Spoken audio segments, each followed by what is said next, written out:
2016 से 2019 में मात्र 4 साल में 5,922 मामले दर्ज किए गए। मात्र 4 साल में, जब से भाजपा की सरकार आई है, 5,922 मामले जो है देशद्रोह के दर्ज हुए।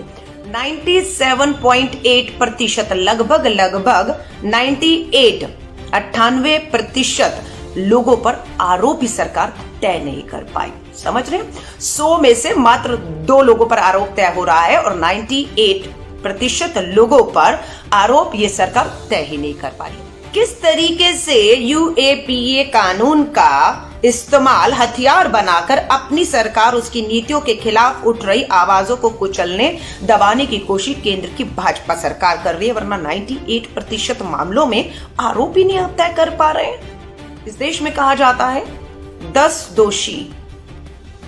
दोषी अगर रिहा भी हो जाएं, लेकिन एक निर्दोष को सजा नहीं होनी चाहिए। 10 दोषी रिहा हो जाएं मंजूर है, पर एक निर्दोष को सजा नहीं होनी चाहिए। लेकिन यहां क्या हो रहा है? यहां उल्टा हो रहा है। यहां एक दोषी को बचाने के लिए 10 निर्दोषों को सत्ता के दम पर, यूएपी देशद्रोह के कानूनों के दम पर अपने खिलाफ उठ रही आवाजों में निर्दोषों को सूली पर चढ़ाने का काम किया जा रहा है।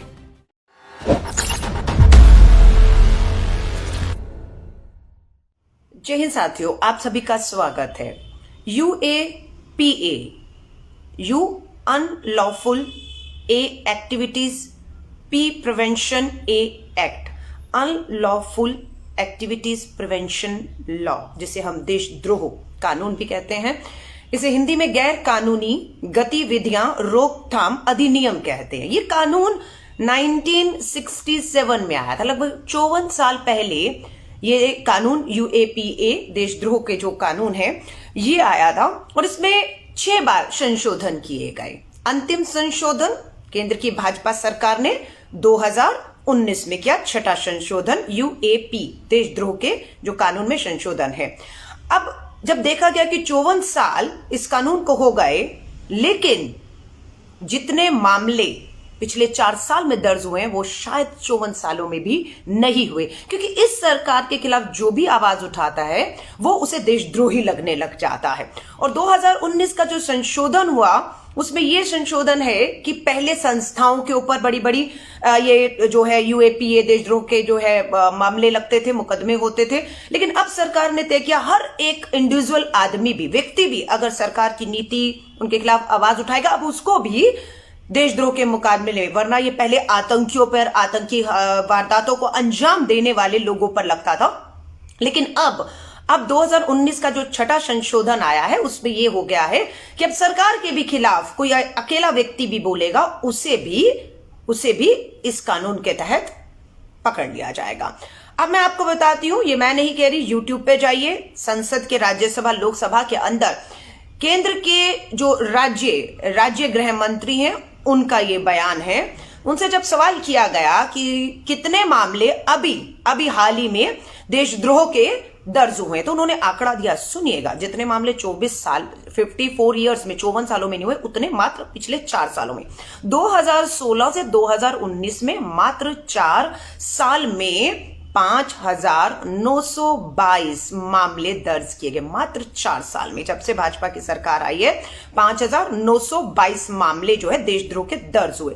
अब दर्ज तो हो गए, हुआ क्या उसके बाद हुआ ये है 97.8%, लगभग 98% लोगों पर आरोप ही सरकार तय नहीं कर पाई। समझ रहे हैं? 100 में से मात्र 2 लोगों पर आरोप तय हो रहा है और 98% लोगों पर आरोप ये सरकार तय ही नहीं कर पा रही, यानी कि हथकंडा बनाकर इस्तेमाल किया जा रहा है। आरोप कैसे तय करेंगे जब सबूत नहीं है?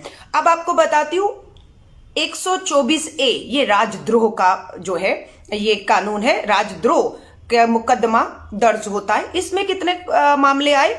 इसमें 2019 एक ही साल में 96 मामले राजद्रोह के दर्ज हुए। आरोप कितनों पर तय हुआ? 96 में मात्र 2 लोगों पर अभी तक आरोप तय किया है। 29 लोगों को 29 लोगों को कोर्ट बाइज्जत दोष मुक्त बरी कर चुकी है, क्योंकि आरोप साबित नहीं कर पाई सरकार। देशद्रोह का मुकदमा तो डाल दिया, साबित नहीं कर पाई। 65 मामले ऐसे हैं जिसमें अभी आरोप ही नहीं तय हुआ। आप समझ रहे हैं? 2019 अकेले एक साल में छठे संशोधन के बाद 2019 में 1948 मामले दर्ज हुए। कितने हुए? 1948, और इनमें से 64 लोग दोष मुक्त हो चुके हैं। 1948 में से 64 दोष मुक्त रिहा कर दिए गए। बाकी जितने भी बचे हैं, किसी एक पर भी अभी तक आरोप तय नहीं कर पाई केंद्र की भाजपा सरकार। समझ रहे हैं किस तरीके से यूएपीए कानून का इस्तेमाल हथियार बनाकर अपनी सरकार उसकी नीतियों के खिलाफ उठ रही आवाजों को कुचलने, दबाने की कोशिश केंद्र की भाजपा सरकार कर रही है। वरना 98% मामलों में आरोप ही नहीं तय कर पा रहे हैं। अब आपको एक और सच्चाई बताती हूं इनकी। फॉर एग्जाम्पल, हाल ही का मामला है नवदीप कौर, हरियाणा में देशद्रोह के मुकदमे बनाए डाले, अवैध गिरफ्तारी की, बेल मिल गई। हरियाणा हाईकोर्ट ने हरियाणा सरकार को फटकार लगा के पुलिस से जवाब मांगा है कि ये क्या चल रहा है देश के अंदर। निकिता आनंद का नाम जो अभी टूल किट चल रहा है उसमें आ रहा है। पता लग गया कि दिशा के बाद निकिता आनंद और शांतनु पर भी जो है शिकंजा कसने की कोशिश, क्योंकि ये सारे किसान आंदोलन का समर्थन कर रहे हैं, ये पर्यावरण कार्यकर्ता हैं। सरकार कभी भी कुछ ऐसा करती है जो लगता है इन्हें ठीक नहीं है, लोकतंत्र के तहत आवाज उठाते हैं। तो निकिता आनंद और शांतनु को समय मिल गया, वकील कर पाए और कोर्ट चले गए, तो मुंबई हाईकोर्ट ने निकिता आनंद को और दिल्ली हाईकोर्ट ने शांतनु को गिरफ्तार करने पर रोक लगा दी है। ये उनका संवैधानिक अधिकार है। लेकिन दिशा रवि के केस में हुआ ये कि चुपके से रात के अंधेरे में दिल्ली की पुलिस बेंगलोर पहुंचती है। वहां पर पुलिस है, उसकी मां है, लेकिन उसका वकील नहीं है। वहां से उसे रात को उठाया जाता है एक आतंकी की तरह, क्योंकि यूएपी में आतंकी वारदातों के तहत मुकदमे दर्ज होते हैं। जो दिशा 21 साल की लड़की के ऊपर, जो एक छात्र है, आंदोलन पर्यावरण का हो, किसान आंदोलन का समर्थन कर रही थी, ये उसका अभी तक का कसूर है। क्योंकि 98% मामले देशद्रोह के जो डाले थे उसमें तो अभी तक आरोप भी पिछले 4-5 सालों से सरकार नहीं तय कर पाई है। तो आप समझ रहे हैं, निकिता दिशा रवि को बेंगलोर से दिल्ली लाया गया। किसी को नहीं पता कौन सी कोर्ट में कब कहां पेश किया जाएगा, और जिसका फायदा सत्ता में बैठे उन लोगों को हुआ जो किसी तरह भी षड्यंत्र को, किसान आंदोलन, कृषि कानूनों से ध्यान हटाकर इस आंदोलन पूरा इस षड्यंत्र में लाना चाहते हैं। और उसका जब तक वकील उसे मुहैया कराया जाता, तब तक दिल्ली पुलिस ने 7 दिन की रिमांड मांगी और दिल्ली हाईकोर्ट ने 5 दिन के लिए तब तक उसे जेल भेज दिया था। अब मैं आपको सिर्फ ये कह रही हूं, ध्यान से सुनिएगा। देश के गृह मंत्री,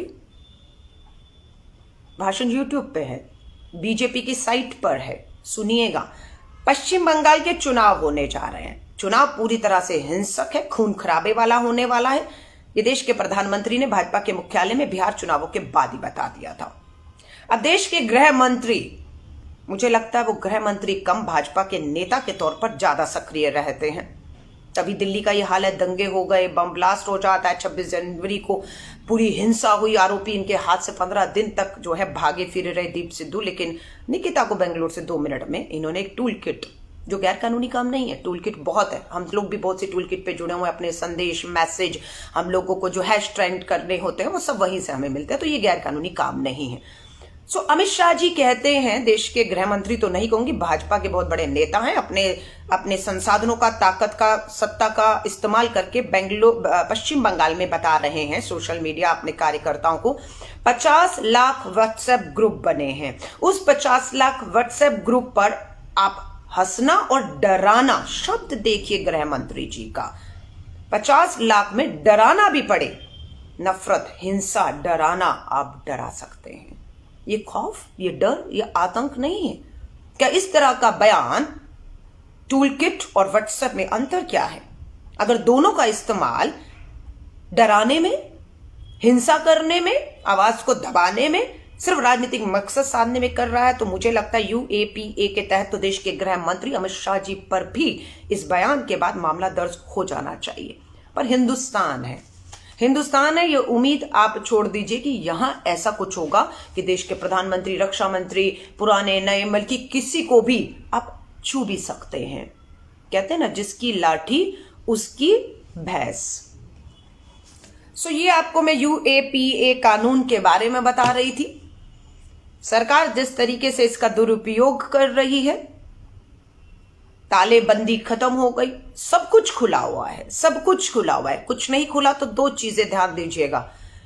जो लोकल ट्रेन्स है ना देश भर में, जो हमारी जीवन रेखा होती थी, करोड़ों लोग सफर करते थे, पूरी तरह से वो ट्रेनें नहीं खोली गई, इसलिए कि शायद ये जो आंदोलन छिड़ रहा है सरकार की नीतियों के खिलाफ, वो आंदोलन में लोग दूर से भी जो ट्रेनों से आ सकते थे वो ना आ पाए, इसलिए अभी तक भी ट्रेनों को पूरी तरह से सुचारू रूप से जैसे तालेबंदी से पहले चल रही थी नहीं चलाया जा रहा। दूसरा, विश्वविद्यालय, यूनिवर्सिटीज सब कुछ खुल गया, लेकिन छात्र, खासतौर से दिल्ली यूनिवर्सिटी, जामिया, जेएनयू बंद हैं, क्योंकि अगर खुल गए तो छात्र आएंगे और अपने हक अधिकारों के बारे में, देश में हो रहे हर तरह के आंदोलन को, अन्याय के खिलाफ आवाज उठाएंगे, इसलिए सरकार डरी हुई है, उन्हें भी नहीं खोल रही अभी तक।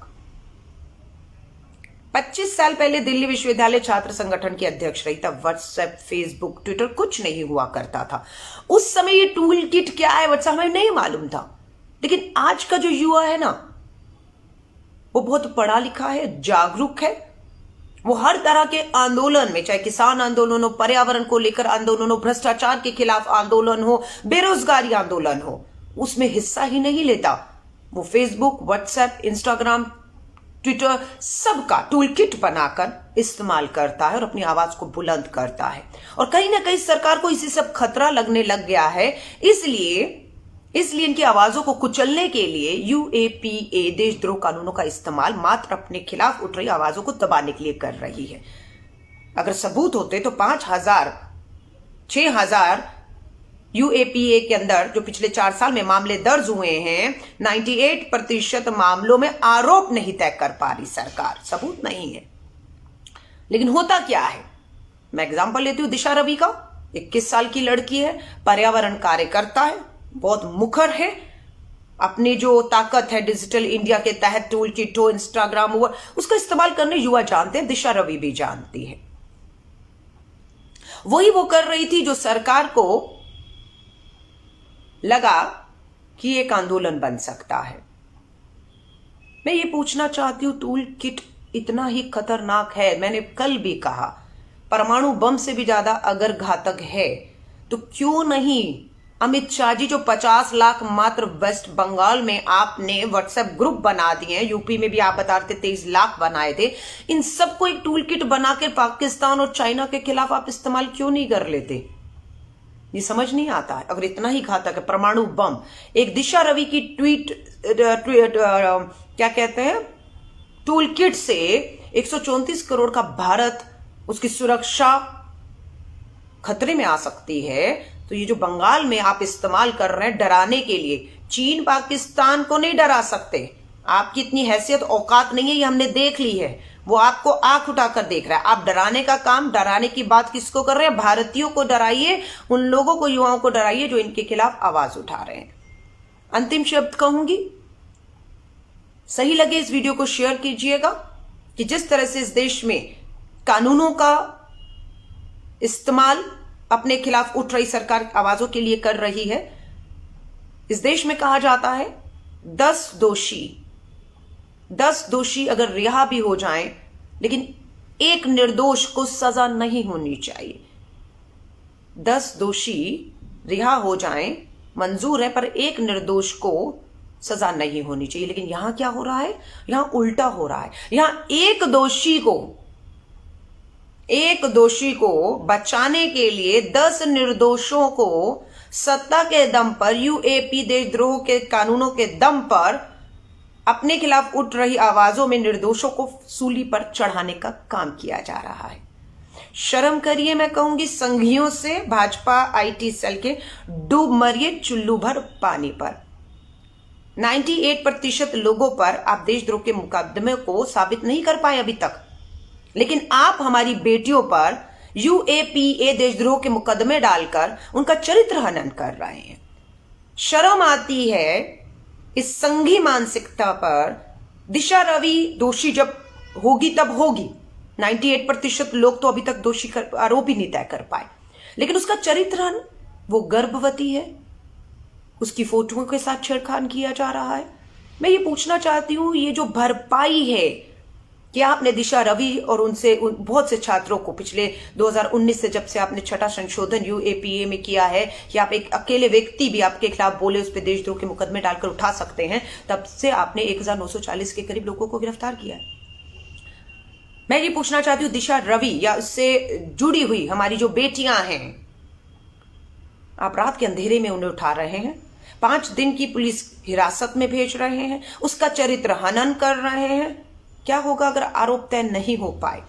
ये जो सजा है जिसके शायद वो दोषी नहीं, और 98% लोग जिन पे केस तो दर्ज किया लेकिन आरोप तय नहीं हो पा रहे, वो जिस ट्रोमा से गुजर रहे हैं, ये 5 दिन की कस्टडी, बेंगलोर से दिल्ली लाना, उसका चरित्र हनन करना, इसकी भरपाई कैसे होगी अगर वो बिल्कुल दोष मुक्त हो गए उन लोगों की तरह जो अभी तक यूएपीए के कानून के तहत दोष मुक्त हो चुके हैं?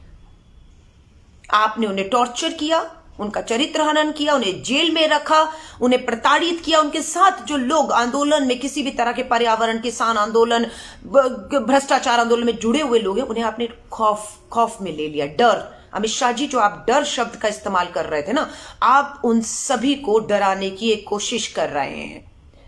दिशा रवि ने जिस गूगल पर टूल किट का जो है वो निर्माण किया था, उसमें जितने भी लोग जुड़े थे, दिल्ली पुलिस गूगल को कह रही है सबका आंकड़ा दे दो, सबको उठा लेंगे, सब पे यूएपीए के अंदर देशद्रोह में आप डालकर अंदर डाल तो देंगे। पर हकीकत यह कि आज भी 98% लोगों पर आप आरोप भी तय नहीं कर पाए हैं,